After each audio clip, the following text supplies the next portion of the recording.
Seguimos con la entrevista que le estamos realizando al venerable maestro Cuencancú, hoy día 6 de diciembre del año 2025, para celebrar el 14 aniversario de nuestra radio Maitreya.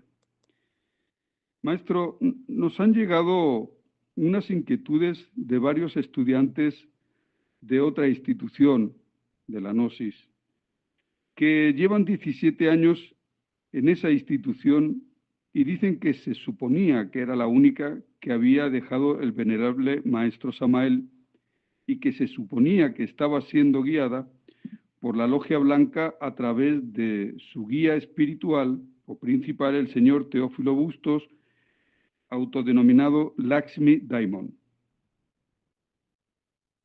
Sí.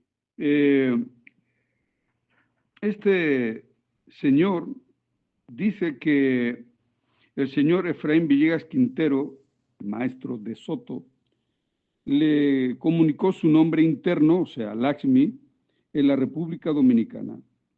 Y ya con los años, el señor Teófilo dijo que su ser siempre tenía una misión especial al final de cada época, que él había sido Moisés, el Moisés antiguo, y que siempre ha sido igual en todas sus razas, en todas las razas, que ahora hacía el mismo papel, que era rescatar y guiar un pueblo al éxodo. ¿Qué opinión te merece esto que te acabo de comentar? Bueno, vamos a empezar, como dicen por ahí, por el principio. Primeramente, este señor Teófilo Bustos sí afirma que es la única institución que dejó establecida el venerable maestro Samael Aumbeor en tiempos previos a su desencarnación. Está mintiendo, absolutamente está mintiendo. Primeramente, porque este señor Teófilo Bustos perteneció y pertenecía a una cosa que fabricaron por su cuenta unos señores de la Gnosis en Colombia y en Venezuela. Se llamaba la Iglesia Gnóstica. Entonces, esa Iglesia Gnóstica estaba con su propia argumentación de lo que era la Gnosis, porque al frente de ella estaba un señor llamado Jesús Manuel Pérez Pérez, al que conocí personalmente, porque vivía un servidor en Venezuela. Ese hombre estaba en una ciudad llamada San Cristóbal y yo estaba en otra ciudad llamada Maracaibo. Este señor había sido sacerdote católico y dejó la Iglesia Católica, andaba libre por allí y se afilió a la Gnosis. Entonces se le ocurrió la idea de crear una iglesia gnóstica. Claro, cuando este señor le propuso al maestro Samael crear una iglesia gnóstica, le decía las ventajas que podían derivarse de esa creación, que cuando se mandara a un misionero no tendría tantos problemas legales, porque era una iglesia que mandaba a un sacerdote, y eso en el código religioso de cada país, pues tiene ciertas ventajas. Entonces, bueno, el maestro empezó a darle vueltas al asunto y al final, estos señores, Julio Medina Vizcaíno, que terminó traicionando al maestro Samael en sus últimos años, y Jesús Manuel Pérez Pérez, elaboraron una especie de plataforma, vamos a llamarla así, de qué era la iglesia gnóstica. Y se la llevaron al maestro Samael a su casa. En aquellos días, Dios me dio la oportunidad de encontrarme en casa del maestro Samael. Y allí estaba un servidor con otro compañero misionero. Y resultó que estos hombres le plantean al maestro crear esa iglesia, le ponen un fajo de papeles, que era más o menos del tamaño de una resma de papeles, y le dicen, aquí está, para que usted firme cada una de estas cosas como patriarca de la iglesia gnóstica. Entonces, en aquellos días, era el año 1977, el maestro ya tenía la ilusión de que llegando a finales del 77, en el año 78, ya la Logia Blanca le permitiría abandonar México y empezar a circular por Europa y iba a empezar una gira que comenzaría en Venezuela.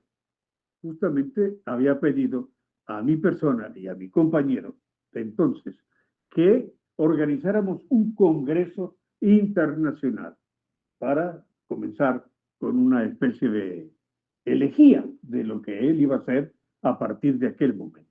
Bueno, cuando estos señores le presentan al maestro esa resma de papel, que era como una resma, el maestro dice, empieza a investigar y a leer y dice, yo no firmo esto.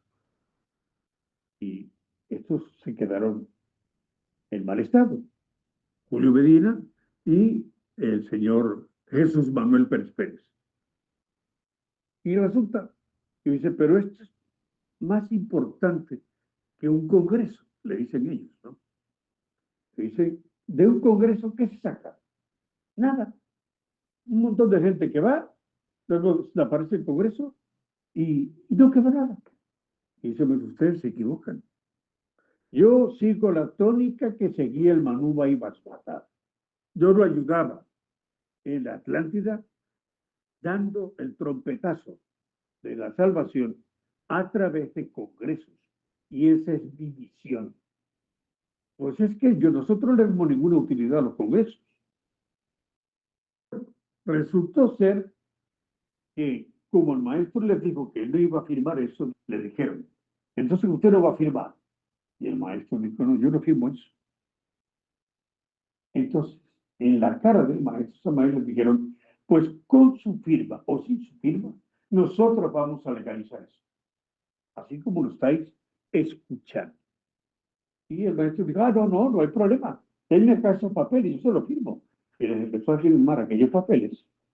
Y cuando se fueron de la casa y cerraron la puerta, nos dijo a un servidor y a la persona que estaba mirando, con eso llevan la destrucción de la gnosis a sus propios países.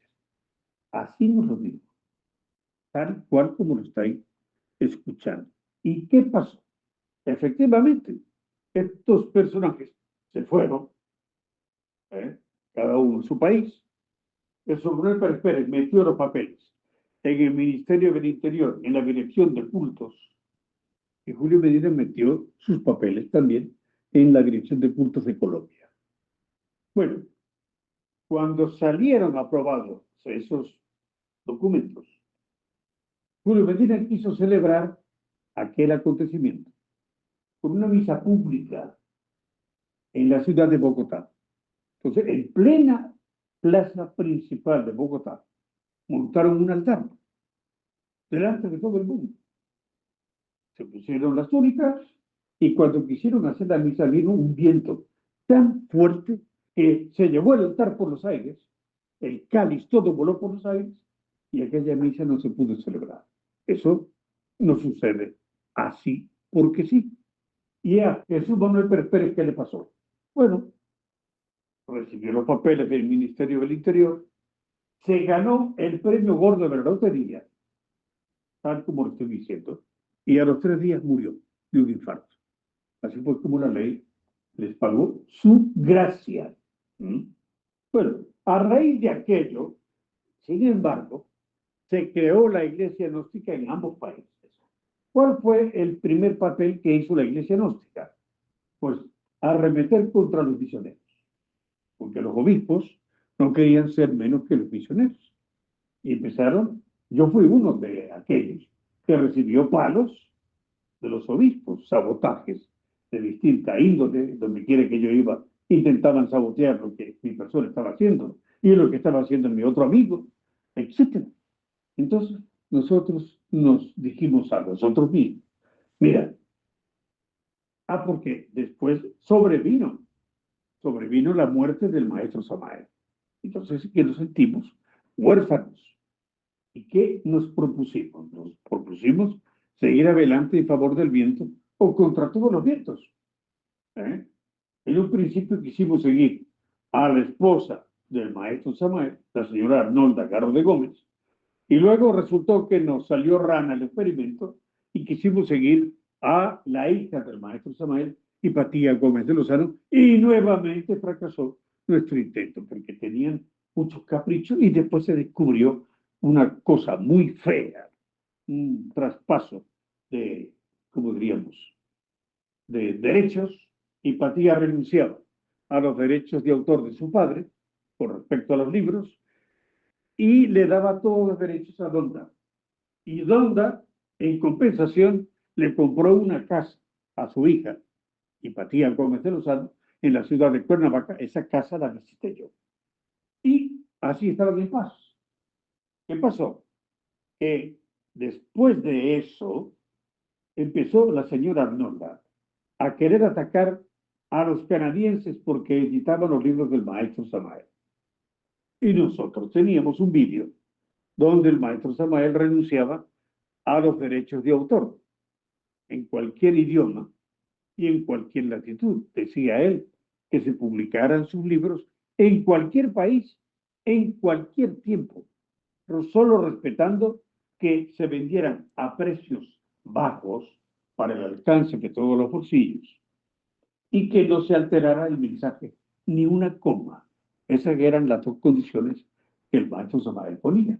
Bueno, pues esta señora se fue a atacar a los canadienses con abogados y todo, y los canadienses, muy astutos, se enteraron que el maestro había estado casado en Colombia, primeramente, no con Arnolda, sino con una señora llamada Sara Dueñas, y le lograron extraer a la señora Dueñas la partida de matrimonio del maestro Samael con ella. Y con eso se fueron a un juicio entre Canadá y la señora Arnolda. El juicio obviamente lo ganó Canadá, porque el juez le dice a la señora Arnolda: ¿es verdad que usted es la única esposa de un señor llamado Víctor Manuel Gómez Rodríguez, alias Samael? Y digo: sí. Pues usted está mintiendo, porque tengo el acta de matrimonio de su marido con esta señora con la que estaba legítimamente casado. Bueno, para no hacer largo el cuento, ellos ganaron el juicio, los canadienses, pero luego quisieron venir contra nosotros en España. Y nosotros nos preparamos rápido. Hasta nos enviaron un abogado internacionalista que nos amenazaba con meternos a todos presos y seguíamos evitando las obras del maestro Samael. Y bueno, nosotros nos ingeniamos de una manera que sería muy largo explicar y echamos para atrás ese juicio. Tuvieron que recular, tuvieron que abandonar el juicio y no pudieron prosperar sus propósitos. Bueno, en medio de todo este panorama, la iglesia gnóstica seguía existiendo.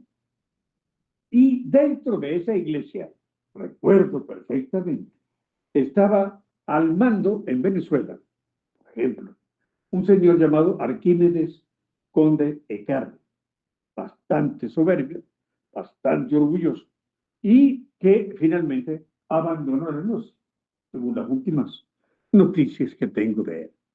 Pero dentro del séquito que seguía a Arquímedes Conde Ecarri estaba justamente Teófilo Bustos. Yo lo conocí personalmente, porque era de la ciudad de donde mi persona era oriunda. Estaba allí en el estado Táchira, concretamente en la ciudad de San Cristóbal. Y claro, muchas veces lo vi.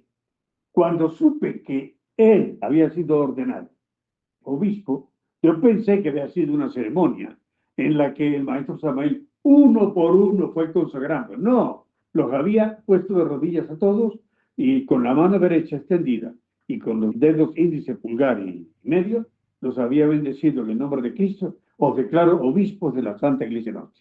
Esa fue la consagración que tuve. Entonces, esto le dio pie a este señor, Teófilo Bustos, para crear o conservar lo que los obispos le proponían al maestro Samael para que no hiciera el Congreso, sino eso que ellos le proponían. ¿Qué le proponían? Le proponían crear un centro que llamarían la Iglesia Gnóstica y que tendría una especie de, digamos así, de mini catedral en un lugar que allá en aquella zona de los Andes se llama Jauregui. Allí en esa localidad tenía una construcción y desde allí iban a emanarse las órdenes de la Iglesia Gnóstica. Bueno, lo que yo supe que este señor Teófilo Bustos, pues, primero nunca fue misionero, sino que de golpe y porrazo lo nombraron obispo y seguía a Arquímedes Conde de Carmen. Bueno, al margen de esto que estoy comentando, con el tiempo me enteré que justamente Teófilo Bustos estaba ya en otros países, se había movido para ir pregonando la fundación de la Iglesia Gnóstica. Y así fue como se fue a Chile, se fue a Argentina, se fue a otros lugares y iba promoviendo la construcción de iglesias, entre comillas, gnósticas, y la promoción de su iglesia, de su credo. Lo que nunca imaginé yo es que este señor fuera a decir que él era Moisés.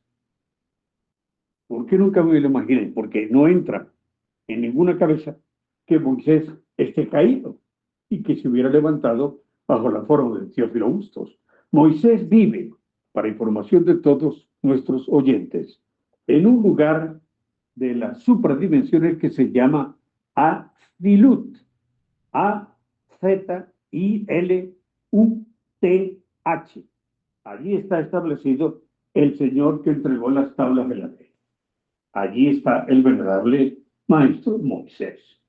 También ha habido otro loco que era colombiano también y se estableció con una congregación que estaba en Italia, se la llevó a la Guayana francesa y allí está establecido actualmente otro personaje cuyo nombre era Víctor Palacios Novoa. ¿Y qué pasó? Que él dice que es también Moisés y que también, para colmo de los colmos, esto va a procurar un poco de risa, dice que él es Anubis, y Anubis es el rector del Palacio de la Gran Ley. Si nosotros nos hacemos llamar Anubis, pues estamos diciéndole al mundo entero que él es el representante de la ley. Sí, se llamaba Luis Palacio, este personaje. Y el mismo maestro Samael dice que Moisés vive en el Azzilut. No me lo estoy inventando yo. Esto lo dice el maestro Samael. Bueno, que él iba a conducir un éxodo, dice el Teófilo. Como Moisés, él iba a conducir un éxodo. No lo va a conducir porque perdió el cuerpo físico. Y el éxodo, el maestro Samael lo había prometido a la humanidad que perseverara en sus enseñanzas en tanto y cuanto esa humanidad lograse destruir el 50% del yo. Y como el yo no es cualquier cosa fácil de masticar y de digerir y de destruir, pues claro está, no hay ese porcentaje de gente hoy en día que podamos llevar a donde estaría el sitio que señalaba el maestro Samael como éxodo para ser rescatados por los hermanos mayores. Esta es la cruda realidad. Entonces, claro está, cuando escuchamos estas cosas de Teófilo Bustos y las absurdeces que he ido escuchando a través de los años, que este hombre anda divulgando o diciendo, pues no queda más que llenarse de asombro, llenarse de incertidumbre y de tristeza por las almas que lo siguen. No sé si quieres ir añadiendo cosas, Cristian. Sí, maestro, sí. También dijo que su ser en otras vidas fue Moisés, Sócrates, Confucio, Judas, el mariscal Sucre, entre otros. Pero en relación a Moisés y Judas, añadió que su maestro interno era el único que podía encarnar la fuerza cósmica de Lucifer o del gemelo del Cristo, o sea, el divino daimon, que él había encarnado esa fuerza, que su maestro por esta fuerza de Lucifer era especial y que por eso su fecundación no fue común y corriente. Dio a entender que algo sobrenatural sucedió en la concepción que tendría su madre física. Entonces, aquí hay varias preguntas. ¿Existe la fuerza cósmica? Vamos a ir explicando primero esta parte que ha dicho y luego entramos en las preguntas. Bueno, para entendernos mejor, Sócrates, hermanos y hermanas, es un maestro que vive en los mundos internos, está en el mundo causal y no está caído. O sea que no tiene por qué asociarse con Sócrates porque Sócrates no ha vuelto, está allá en el mundo causal. Judas, bueno, eso ya son palabras mayores. Judas Iscariote, que es o fue y es el discípulo más exaltado de Jesús el Cristo, como se explica en el Evangelio de Judas, recién publicado por la National Geographic, y hace unos años que se publicó. Y allí él explica lo que el maestro Samael nos había explicado a nosotros antes de que saliera ese documento publicado por National Geographic, que Jesús fue quien le pidió a Judas que en el drama que tenía que representarse, él hiciera el papel de un traidor. Y Judas se negaba. Pero Jesús le dijo, quiero que sepas que a cambio tú vas a recibir la luz de las estrellas. Y entonces eso lo entendió cabalísticamente Judas y accedió. Y por eso cuando traiciona a Jesús, cumple con lo que le había pedido Jesús. Luego tiene que ahorcarte. Todo está negociado con la ley divina, nadie te va a castigar. Y se ahorcó. Entonces, ¿qué simboliza aquel? El drama de Jesús, ya lo hemos explicado otras veces, es un drama que cada uno de nosotros, para encarnar a nuestro Cristo íntimo, tiene que desarrollar. Pero no es fácil encarnar al Cristo íntimo para que crezca y se desarrolle dentro de nosotros y viva su drama dentro de nosotros. Y tengamos que ahorcar a nuestro Judas interior, que es una parte de nuestro propio ser, pero que hace el papel de lo que hizo Judas, el Judas histórico, en aquellos tiempos.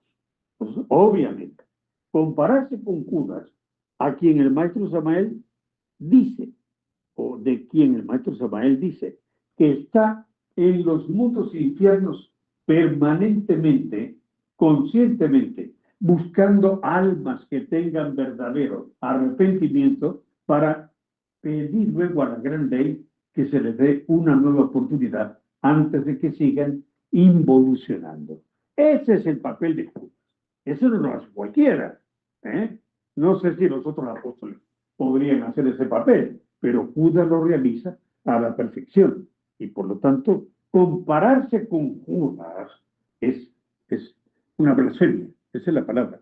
Una blasfemia en todo orden. Esto no tiene pies ni cabeza. Y luego, que fue Confucio. Confucio fue un gran filósofo, innegablemente. Pero él tampoco es Confucio.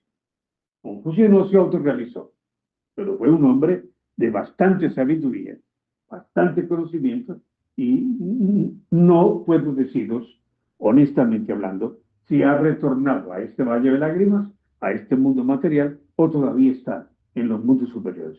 Y en cuanto al mariscal Sucre, que fue la mano derecha del libertador Simón Bolívar, aquel personaje que libertó 5 países de la dominación española, en aquellos tiempos del 1800.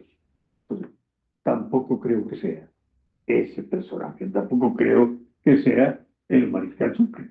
Entonces, claro, ese señor se inventó, lamentablemente, una serie de reencarnaciones o retornos para, pues, congraciarse con la gente y hacerle creer a la gente que estaba en un altísimo grado de perfección espiritual. Pero quiero deciros que todo eso es incierto, es mentira, y no debemos comulgar con hostias de pergamino ni con ruedas de molino. Ahora sí, Cristian, puedes hacer preguntas. Sí, maestro. Él también decía que su maestro interno era el único que podía encarnar la fuerza cósmica de Lucifer, del gemelo del Cristo, o sea, del divino Daimon, Por eso se Sí, para allí, autodenominaba... Sí, sí, adelante. Sí, adelante. para allí. A ver, vamos a definir las cosas como teológicamente tienen que ser definidas. Lucifer o Lucifer cósmico no es un Lucifer cósmico. Cada uno de nosotros tiene una parte autoconsciente de nuestro propio ser que se llama Lucifer. Todo el mundo lo tiene. Es quien nos produce, gracias a la voluntad del Padre, el instinto erótico, para que nosotros podamos, como os conté cuando hablé de Prometeo, sentir esa fuerza y podernos autorrealizar con la misma, podernos desarrollar espiritualmente. Entonces, no existe un Lucifer cósmico, sí que existe un Cristo cósmico. ¿Quién es el Cristo cósmico? Pues vamos a explicarnos. El Cristo cósmico es la unión de todos los Cristos íntimos, de todas las criaturas que existen en las galaxias, no solo en nuestra galaxia. El Cristo cósmico es unidad múltiple perfecta. Es algo que es difícil de definir con palabras, porque es algo un poco abstracto, aunque no es abstracto, pero es la unión de todos los Cristos íntimos, de todos los seres humanos que poblamos este universo. Hay una esfera cósmica donde ese Cristo cósmico de cada uno de nosotros está con los otros Cristos cósmicos.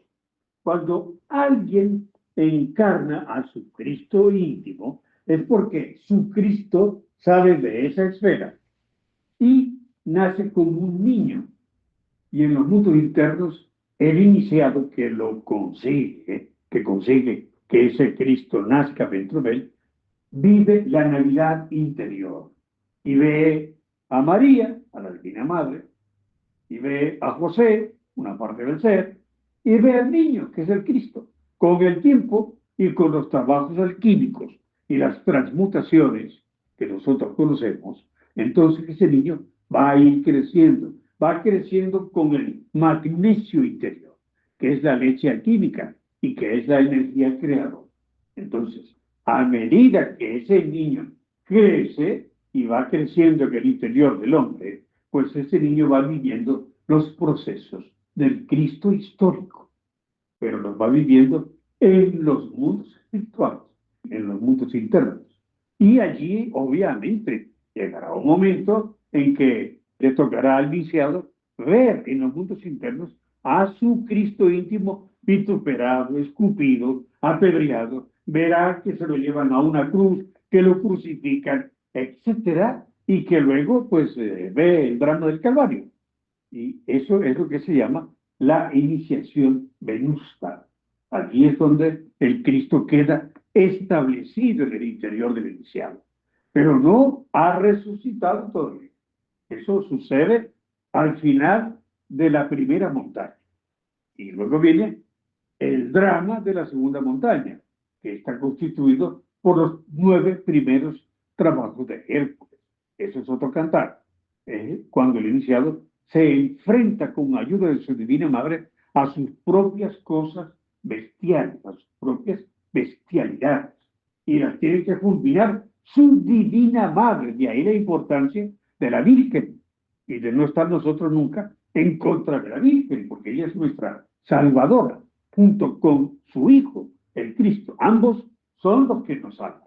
Entonces no podemos prescindir ni del Cristo íntimo ni de la Madre Divina, que son los dos salvadores. Entonces, claro está, hablar de Lucifer cósmico está fuera de lugar. No existe un lugar donde estén todos los Luciferes reunidos, pero sí que están todos los Cristos reunidos en la esfera de los Cristos cósmicos. Y cuando alguien lo concibe, cuando alguien llega a la quinta serpiente de fuego dentro de nuestros estudios y toma la vía directa, porque el Padre así lo quiere, entonces es cuando recibe el niño en aquel acontecimiento de Belén, un acontecimiento de índole interna, que quedó registrado históricamente por parte de los cabalistas gnósticos cristianos de entonces. Eso es lo que pasó. Ahora bien, indudablemente que todo esto que está haciendo o que hizo el señor Teófilo Bustos es una adulteración espantosa y una traición a la doctrina del maestro Samael. El maestro Samael jamás habló de un Lucifer cósmico. El maestro Samael no anda diciendo las cosas que dice Teófilo Bustos, y claro está, si la gente le quiere creer más a él que al propio maestro Samael, pues lo sentimos mucho. Pero ese es el error de muchos estudiantes de no estudiar los libros de nuestro Avatara. Ahí está toda la doctrina en los libros del patriarca. Allí, no en los libros de fulano de tal ni de Mengano. Y ni siquiera en los míos. Hay que guiarse en el Evangelio de la era de Acuario por las obras del Cristo de Acuario, que es Samael Aumeón. Así lo digo y lo enfatizo con todas mis ganas. Hay que acordarse de estas cosas. Allí está la fuente. Ahí está la verdadera fuente. ¿Qué más puedes decir, Cristian? Sí, maestro, como un dato curioso para ver de qué forma se tergiversa la enseñanza del maestro Samael, el maestro Samael habló y dijo que él conocía las 7 joyas del dragón amarillo, Sí. pero que solo podía entregar 2 a la humanidad porque en estos tiempos no estaba preparada. Y este señor escribió las 33 joyas del dragón amarillo. ¿Qué te parece? Bueno, con el perdón de los oyentes, pero esto me ha hecho reír. Me ha dado ganas de reír. Pero no lo digo por maldad, sino porque realmente me parece un chiste, ¿no? Miren, el tema de las 7 joyas del dragón amarillo es algo que es muy delicado, porque esas 7 joyas del dragón amarillo son estados por los que tiene que atravesar nuestra psiquis para quedar establecida en el samadhi permanente. O sea que eso no son historietas, no son, ¿cómo se llama?, hostias de pergamino o ruedas de molino. Son cosas muy delicadas. No se puede tener las 7 joyas del dragón amarillo si no se tienen los estados de cristificación del cuerpo mental, del cuerpo astral, del cuerpo causal y de todos los vehículos internos, para que la mente quede de tal manera limpia que nosotros podamos vivir, imagínense ustedes, en éxtasis permanente. Eso no es cualquier cosa. Si los hermanos gnósticos no comprendemos estas cosas y no las queremos comprender tampoco, pues más les valiera abandonar nuestra institución, abandonar la gnosis y irse a vender pasteles en la calle. Y quizás eso les daría mejor placer y mejor beneficio en sus vidas. Entonces, sí, ¿qué más decía, Cristian? Sí, maestro, creo que con todo lo que has explicado queda bastante claro que este señor Teófilo Bustos es un impostor. Pero te quiero hacer una pregunta más directa. Tú como maestro de la Logia Blanca, ¿realmente sabes si este señor tiene algún grado de maestría o se puede considerar siquiera maestro? Perdónenme que lo diga o que diga lo que voy a decir, pero este señor no es ningún maestro. Este señor lo que es un usurpador de un cargo que no tiene, repito, no tiene. Este señor es un alma con la conciencia dormida. Que lo escuche todo el mundo, es un alma con su conciencia adormecida y así deambula en los mundos internos. Lo siento mucho. También dice, y sus representantes actuales lo dicen, que su institución está guiada por la Logia Blanca. ¿Qué te parece esa afirmación?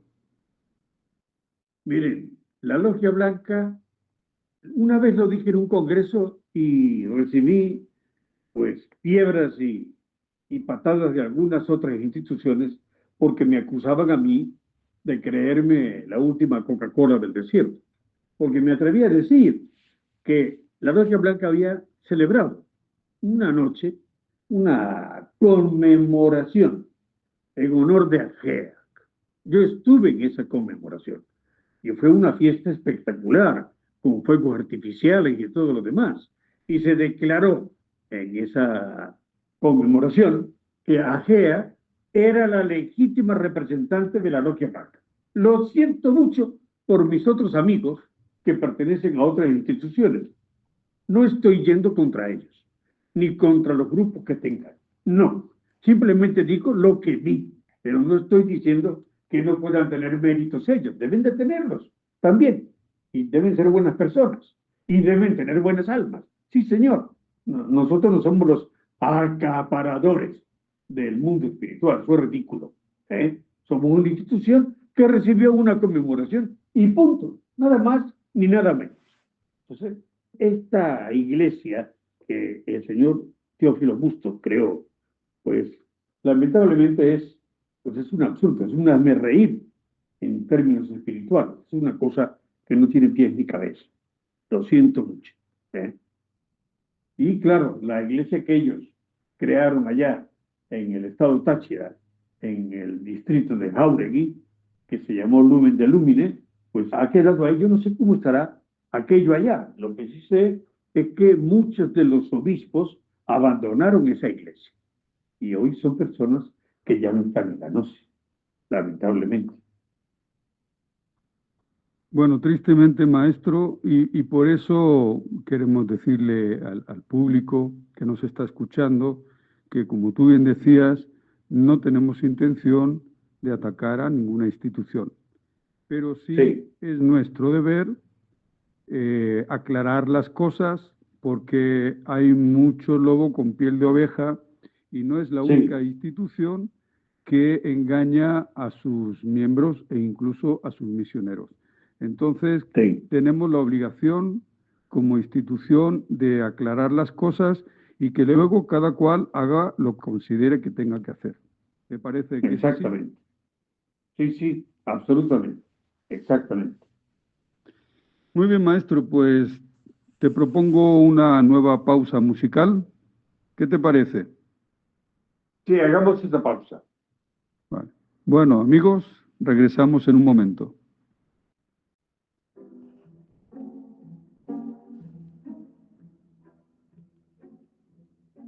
Continuamos, amigos, con la entrevista que le estamos haciendo al venerable maestro Cuen Cancú, coordinador internacional de AGEAC, para celebrar el 14 aniversario de Radio Maitreya. Maestro, siguiendo esta temática, para mencionar algunas de las cosas que se dicen de este señor Teófilo Bustos, en la última conferencia que se dio a los miembros de la Iglesia del señor Teófilo, el coordinador que actualmente está a la cabeza, dijo muchísimas cosas que recalcan la reverencia que se le da al supuesto señor, al ser del señor Teófilo Bustos, ya que al ser el divino daimon, es el mismo sol de la medianoche, que es el mismo Prometeo, que es el ser del maestro Teófilo Bustos, como ser y como fuerza nace parte de toda persona, que está en las gónadas sexuales, que es el sol de la medianoche, el Señor que oficia y da su vibración a toda la naturaleza desde las 6 de la tarde hasta las 6 de la madrugada, donde aparece el lucero de la mañana, el Lucifer, y que en la mañana le entrega su mandato al Cristo Sol. ¿Qué te parece esto? Bueno, esto ya francamente se sale ya de la lógica. Primeramente, vamos a aclarar cosas. El sol de la medianoche es nuestro Cristo íntimo, no es el señor Teófilo Bustos. Es una parte de nuestro propio ser que cuando lo vemos en los mundos internos, por eso se le llama sol de la medianoche, porque es cuando estamos durmiendo que lo vemos. Es para indicarnos cómo marchamos en el camino. Si lo vemos ascendiendo al sol, nos indica que estamos viviendo o ascendiendo en nuestra vida espiritual. Eso es una cosa. Si lo vemos que se oculta entre las aguas del mar, es porque nos invita a trabajar en la novena esfera. Eso es lo que se llama hacerle seguimiento a los movimientos del sol de la medianoche. Nada que ver con el daimón, nada que ver con Prometeo, nada que ver con Teófilo Bustos, es una parte del ser, el sol de la medianoche. Esto está documentado doctrinariamente, pero si no leemos las obras del maestro Samael, pues no es culpa nuestra, no es culpa que se descarríen las ovejas y que se vayan por un despeñadero, por un barranco. Problema de cada quien, de que se tomen la molestia de estudiar la doctrina y no estar esperando, ¿cómo se llama?, que los aviones pongan huevos, ¿no? Eso no existe. Bueno, esa es una cosa. Luego lo que acabas de decir, que como él es, según él mismo, el divino Daimón y el Prometeo, pues que entonces nosotros lo llevamos como parte en nuestras gónadas sexuales. O sea, que cada ser humano de la Tierra lleva un trozo de Teófilo Bustos en sus gónadas sexuales. Eso es una aberración, eso es una estupidez. Si esto lo llega a saber la gente de la calle, los periodistas, los psicólogos, los psiquiatras, nos envían a todos a un manicomio. ¿Por qué? Porque dirán que es una escuela de locos, de tarados psicológicos, de tarados mentales, que están efectivamente creyendo que las avionetas ponen huevos. Entonces, claro, eso de que él da a luz a la naturaleza desde las 6 de la noche hasta las 6 de la mañana, eso es poco menos que decir que es el sol que nos ilumina. Entonces, claro, esto ya se sale del contexto lógico, se sale de lo que es normal. No sé si hay algo más. Bueno, con respecto a esto de este señor de Teófilo Bustos, se están descubriendo, dice estas personas que nos mandaron estos escritos, se están descubriendo cosas dentro de esa iglesia que tienen que ver con apropiaciones de bienes por parte de los hijos de Teófilo Bustos, por el negocio que se hace en sus cursos, en sus convivencias, por desvíos de dinero por parte de directivos, también sucesos relacionados con abusos sexuales, económicos, morales, pedofilia, etc. Y ante estas problemáticas se le enseña a sus afiliados que él mismo, Lakshmi, había profetizado que todo sería así, que al final de los tiempos todo se acabaría. Dijo Lakshmi que la vida en la Tierra se acabaría en el año 2038. Entonces, bajo esta idea se toleran muchas cosas. Y se dice que no hay que salirse de la institución porque entonces se sale del camino, que uno no se debe identificar con eso, que en la gnosis hay ángeles y demonios, que tenemos que aprender a vivir con ovejas y cabritos, que quien se sale de esa institución por esos problemas, entonces es porque no comprende la gnosis ni el camino. Que la institución es como un barco que la logia blanca está guiando. Que esa institución viene de la organización del absoluto y que quien se fija en esas cosas que pasan y que son cosas del ego es porque está desordenado y que quien se sale de esa institución es como quien se sale del barco y se ahoga y pierde la oportunidad. ¿Qué opinas, maestro? Bueno, opinar del todo no puedo porque cuando estabas hablando se desconectó la conexión y claro, te escuchábamos a ti, pero decir parecía que estabas hablando mongol. Entonces, claro, Bueno, no pudimos saber qué nos estaba diciendo. qué cosa. Bueno, pido una disculpa por este fallo técnico. Pero bueno, si quieres lo vuelvo a leer porque... Sí, rápidamente. Bueno, dice que dentro de esa iglesia que tienen que ver con apropiaciones de bienes por parte de los hijos de Teófilo Bustos, por el negocio que se hace en sus cursos, en sus convivencias, pues desvíos de dinero por parte de directivos, también sucesos relacionados con abusos sexuales, económicos, morales, pedofilia, etc.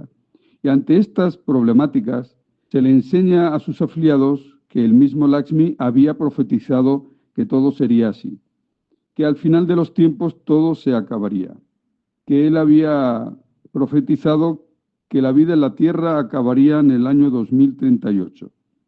Entonces, bueno, que los afiliados no debían identificarse con nada de eso, que el que se identifica con esos problemas es porque no comprende la gnosis, y el que se sale de esa institución, pues es como el que se sale del barco y se ahoga. ¿Qué opinas, maestro? Bueno, pues esa es una forma de coaccionar a los miembros y eso los cataloga ya entonces dentro del contexto de lo que llamamos una secta. Nosotros no podemos comulgar con sectas que amenazan a sus miembros, que si abandonan la institución se van a ahogar, se van a perder, se van a confundir y van al abismo y van al infierno. No vamos a hacer nosotros el papel que ha hecho durante siglos la Iglesia Católica y otros credos que, francamente, para lo único que han servido es para confundir a la humanidad y llenarla de miedos, temores, etc. Nosotros vamos a buscar lo que beneficie el alma de las personas y lo que beneficie la reintegración de esa alma con su espíritu. Eso es lo que nos interesa. En cuanto a que existan, además, para colmos, situaciones ligadas a la pedofilia, situaciones ligadas al tráfico de objetos, de muebles, de inmuebles, situaciones de riñas entre los miembros por la posesión de objetos de la institución, de ellos, etcétera. Nosotros en esos berenjenales no nos vamos a meter nunca porque ni es nuestra institución ni nos interesan las locuras que hacen esas otras instituciones. Entonces, eso es lo que puedo decir. Muchas gracias, maestro. Al final, lo único que nos interesa es clarificar todos estos aspectos equivocados, en este caso de este señor y su institución, y que cada persona que escuche esta entrevista hoy o en los días posteriores, que haga lo que considere necesario que deba hacer o que continúe en ese lugar. Pero, como tú muchas veces has dicho, soldado que es avisado en la guerra no muere en combate, y si muere es por descuidado. Así que cumplimos con nuestro deber como institución. Y dicho esto, vamos a entrar ahora en las misceláneas de preguntas que han llegado del auditorio.